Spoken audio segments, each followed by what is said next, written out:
Early Messages is an activity of the Program for Infant-Toddler Caregivers, developed by WestEd and the California Department of Education.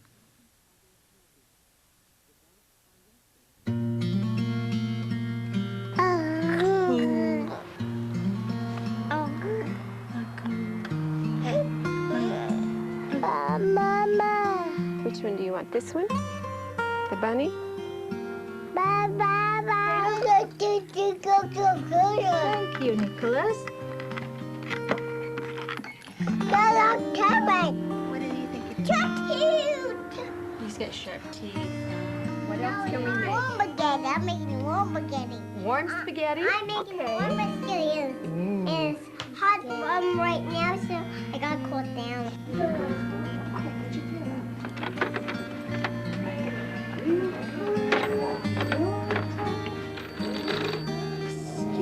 Did you say hello? Do you like it? Did you see one of these at the zoo? Long before children ever say their first words, they are already learning language. Good morning. Infants actively build connections between sounds, gestures, and meaning. Their brains are set up to master language. Now you're hungry now, right?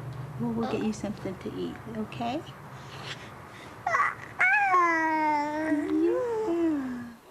You smile? As infants grow, their biologically built-in potential to learn language unfolds. During the first months of life, infants cry, coo, smile, frown to communicate and get their needs met. They also pick up the rhythmic give and take of their first relationships. You're smiling, aren't you? By 8 months, they respond to familiar sounds and selectively babble those sounds.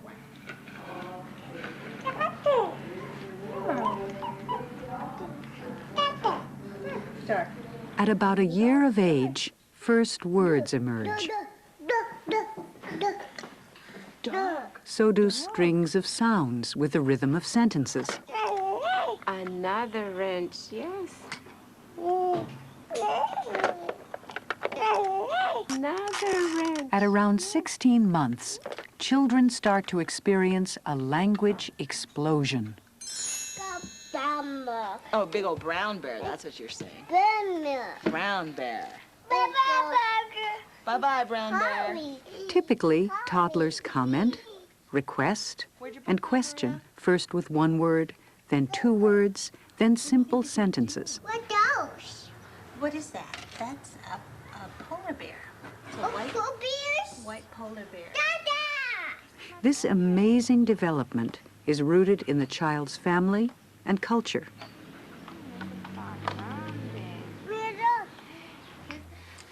The intimate ways parents communicate, their facial expressions, gestures, and sounds reflect their culture, helping infants as young as 1 or 2 months old start to learn the family's language. For example, a child whose home culture emphasizes quiet, respectful interaction with adults will communicate quite differently from a child whose culture emphasizes a lot of talk between adults and children. Ooh, is it big or little? It's little. It's a little one? Yeah. Although cultures differ from one another, in all cultures, adults play a fundamental role in language development. And the process of learning language is significantly enhanced when infants have supportive, responsive caregivers. Open your hand, I can put them inside your hand. There.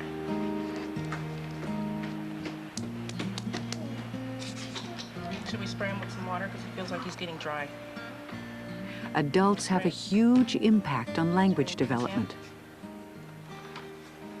Caregivers who spend a lot of time talking with infants help expand the infants' vocabularies. Want to spray a little bit in here? Spray some in here. He's getting dry. Should we put some on him too? Yeah, I'll put some. You want to do it? 有冇坐車去學校啊？有啊。 Infants benefit enormously from being bathed in language, 有咧。 but they need caregivers who both talk with them and listen, 媽媽咧？ giving the children a chance to communicate. 係啊。 To help you bathe infants and toddlers in language and enhance their language development, here are 10 powerful strategies.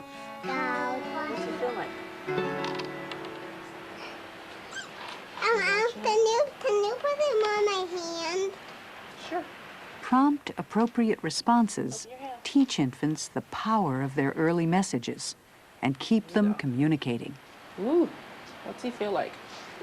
He feels tipsy. One way to be responsive to the young infant is to imitate the child's smiles and coos. This helps the infant learn the give and take of communication. Oh. I'm hurting my sneeze. No, you want to hold a baby? With an older infant, responses that work well connect with the child's words. I'm taking him off. Is he moving too fast? I thought snails move slow. It's particularly important to respond with a comment or question that picks up on the child's idea. Right there. As compared with conversations started by their caregivers, conversations initiated by young children last longer, are richer in information, and are more complex. Roll it out my hand. Fall down. Infants learn language more easily if we give and respond to nonverbal cues. For example, a child will more readily learn the name of an object if we look and point at it when we say its name. 70% of early communication is nonverbal. Casey found her belly button. You found your belly button? Yes, I see it. It's a beautiful belly button. Experts now recommend that caregivers observe and then use infant spontaneous gestures to communicate. Cover you with the blanket? Okay. And pat you there. Yes, I see that. Pat you there. You too. Night, night, Kira. Yeah. Pat you there. For children with a hearing impairment, manual communication is essential.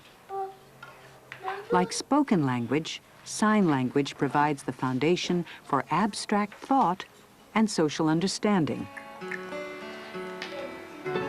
The bunny? We don't speak to infants and children the way that we speak to one another. We use a different language code, if you will. Some people have called this code child-directed language. And all that means is that when we're talking to children, we talk to them differently.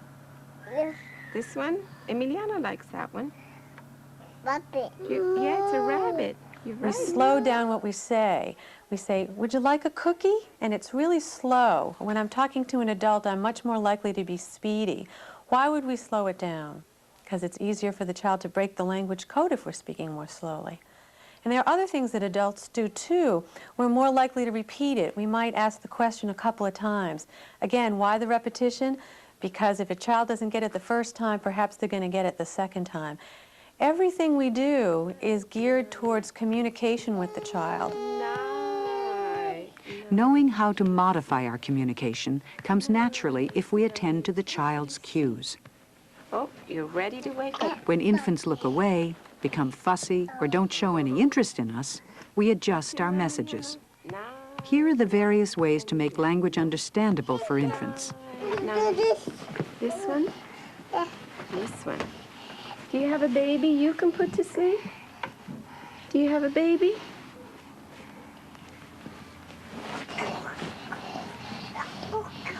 Do you have a baby you can put to sleep, Casey? Which baby? Night. Night, night. Night, night. That one? Does she need a blanket? Yeah. A blanket for the baby. A blanket. Can she cover the baby? Oh. Night, night, baby. Night, night. You ready over there? Okay. Night, night. Night, night, baby. Night. Are you waking up? Self-talk is describing your own actions as you do them. This technique works especially well during caregiving routines. Let's put the blanket around you. It makes things more predictable for infants. After repeated experiences of hearing the same message, the child begins to connect the caregiver's words, like dry, with the child's own sensory experience of being dry. Thank you. Can I put the dry one on? Let's put the dry one on. You'll feel much better. Parallel talk refers to describing the child's action or behavior. You have a sword? Yeah, I see. You built a sword. I'm bungling. You bonked him? Both self and parallel talk help infants connect actions and sensory experiences with language.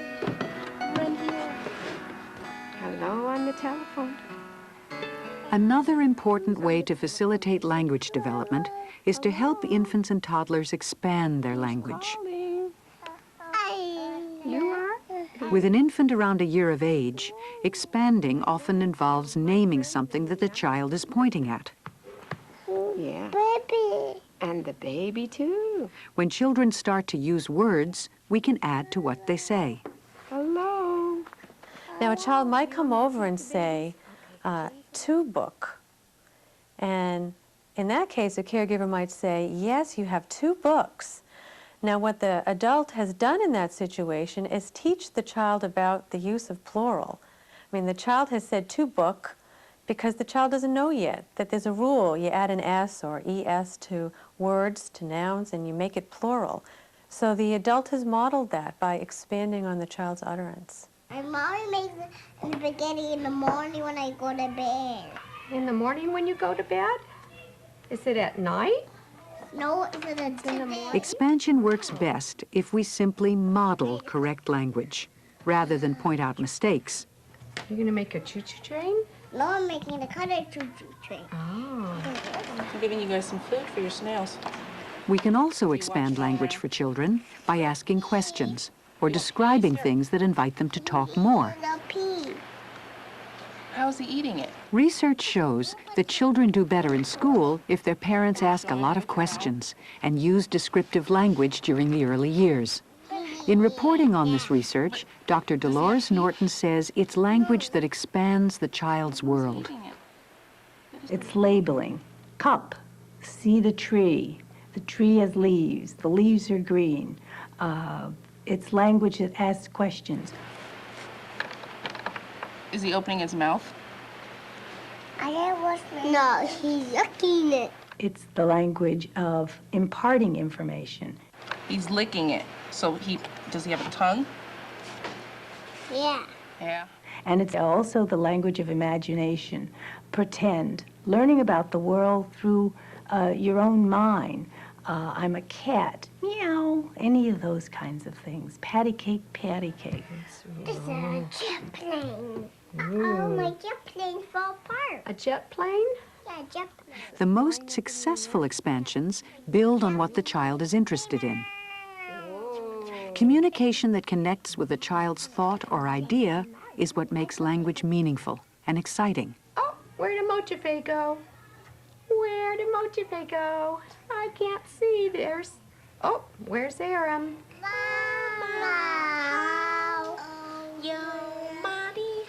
Creating meaningful language experiences for infants who are exposed to more than one language is an important issue for childcare programs. Oh, the tiger's fighting. They're going to fight. Young children who are learning 2 languages may learn one faster than the other, and at certain points in development may mix the 2 languages. Casa. Casa. This is Gasa? Casa. That must be Casa, huh? Casa is house in Spanish. Yeah.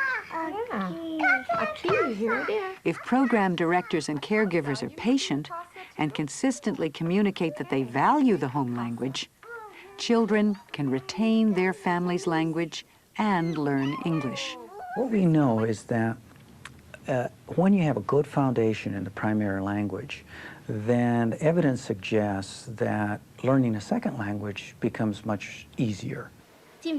The best way to support bilingual development for infants and toddlers is to have caregivers who speak their home language.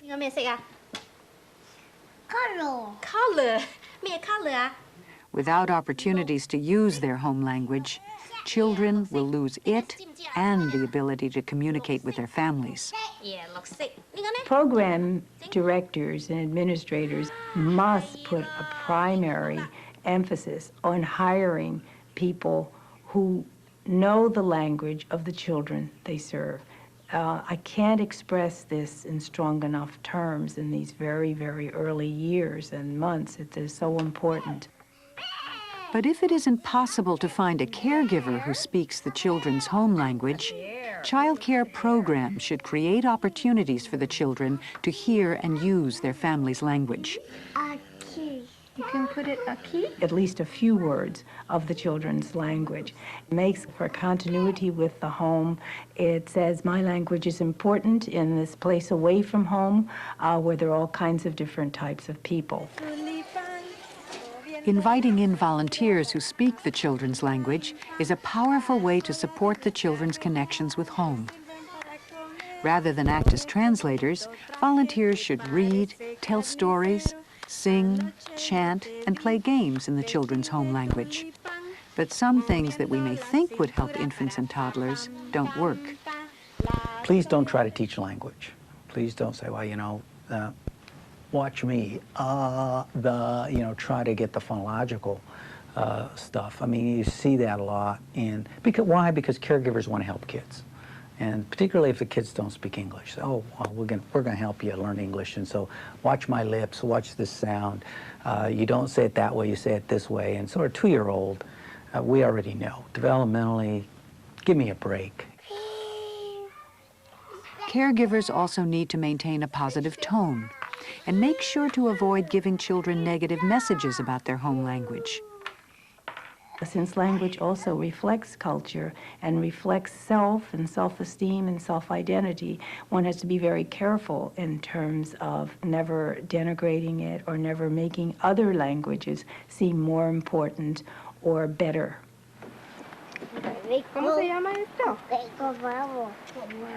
Children benefit from positive messages about their home language.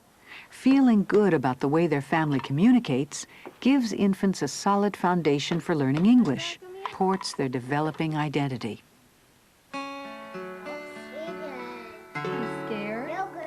Whether learning one language or two, children master language at their own pace. Some children use new words almost daily. Mommy, like a big Play-Doh. Uh-oh. It's gonna be happy, it's gonna be kind of gonna cut it out.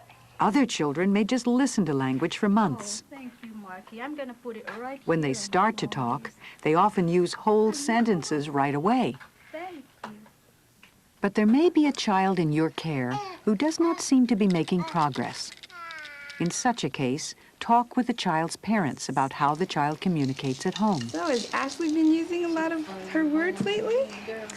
Yes. Also refer to up-to-date information on developmental milestones and warning signs. No, will not say yes, but she nods yes, and she says no.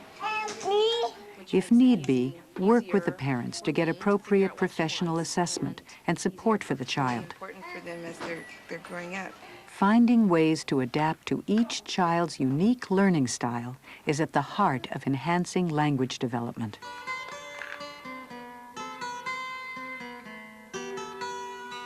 Infants and toddlers who have rich experience with books and stories often have an easier time learning to read when they reach school age.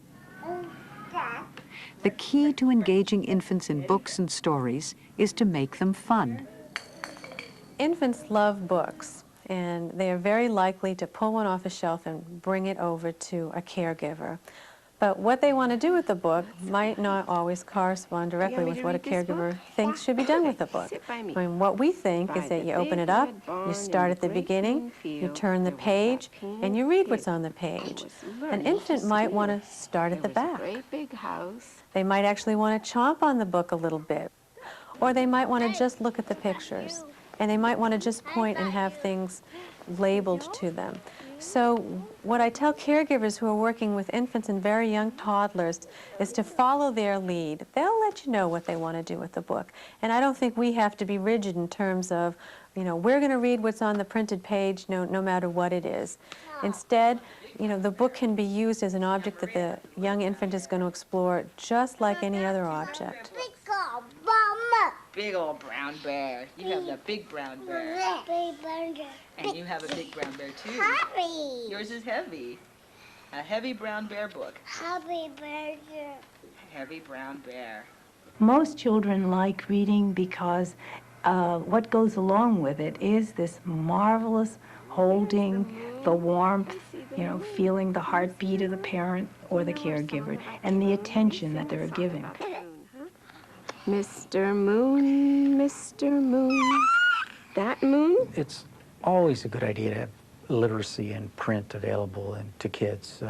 Keep in mind at early ages, it's not a time to teach them to read, but it is a time to send a message that there are these things called books that have wonderful stories in them.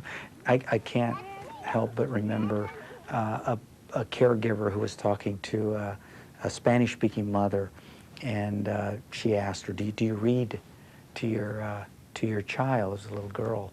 And she says, no, I don't, in Spanish, no leo con ella, I don't read with her because I don't know how to read. And then the caregiver says, she doesn't either. So you can make it up. So you can get these stories and you can just see the pictures, and you could tell a story. Just guess what? You could take that same book and you can tell 15 different stories because you can make it up as you go along. It just lit up in her. The mother just says, that's right, I never thought of that. How about Mrs. Mousy Brown? As infants grow older, hearing stories fascinates them and stimulates their language development. To the top, but she couldn't get down.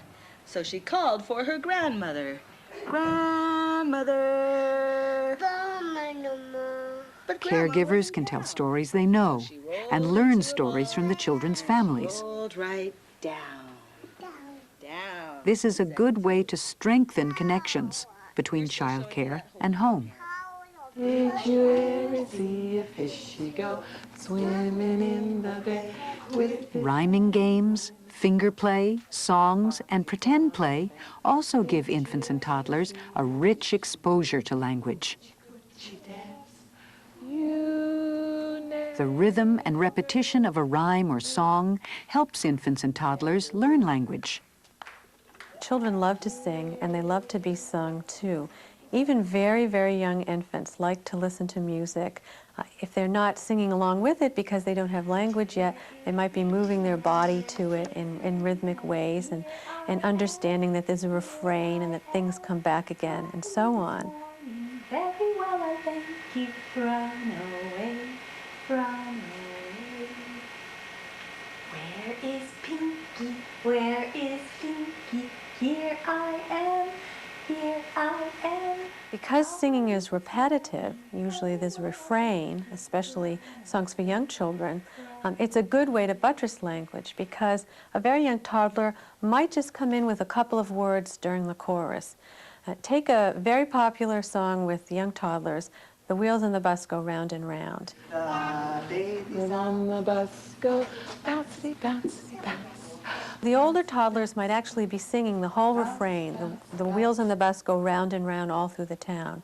But a young toddler might just be getting the round and round part in, or even so, might just be gesturing, so not even words yet.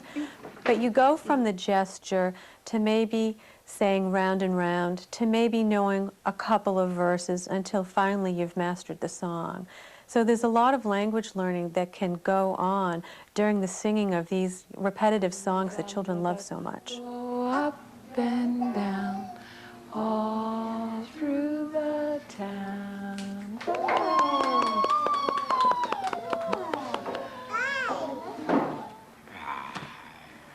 Pretend play is another fun and engaging way for children to learn. The language they use in pretend play is often more advanced than the language they use at other times. By playing along, you can give the child important opportunities to experiment and be creative with language. Putting the lid back.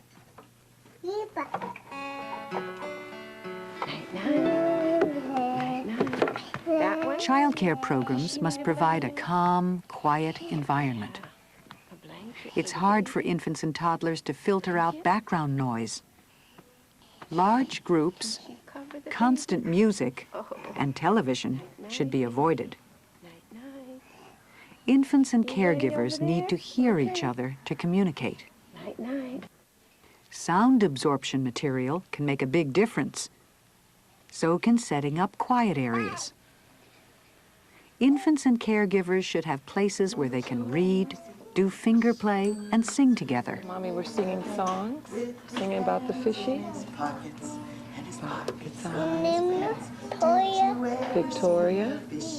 The environment should also have interesting and familiar things that children can talk about. Can you say story? That's right, your daddy. Open-ended play materials, such as blocks, puppets, and dress-up clothes, stimulate children's language and communication. You have 2 pairs. It's not surprising that children use more complex language when they engage in open-ended play. You're looking at his nose? A peaceful environment that encourages children to express their ideas makes learning language fun and rewarding. You're right. Where's your head? That's your head. It's a beautiful head. This video has presented 10 strategies to enhance language development. I see your beautiful eyes. Be responsive when children initiate communication. Can you put him on my hand? Engage in nonverbal communication. The bunny? Use child-directed language. Use self and parallel talk. Are you waking up?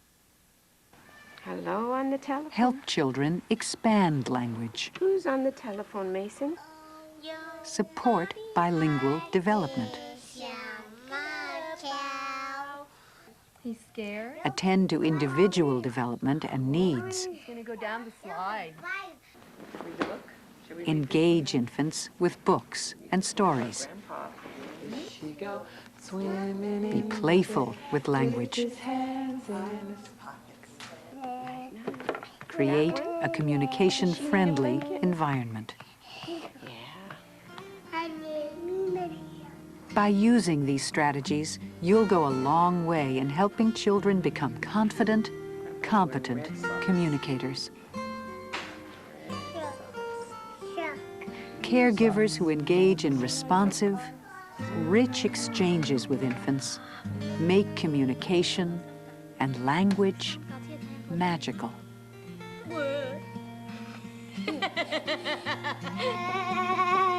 I see you. I see you.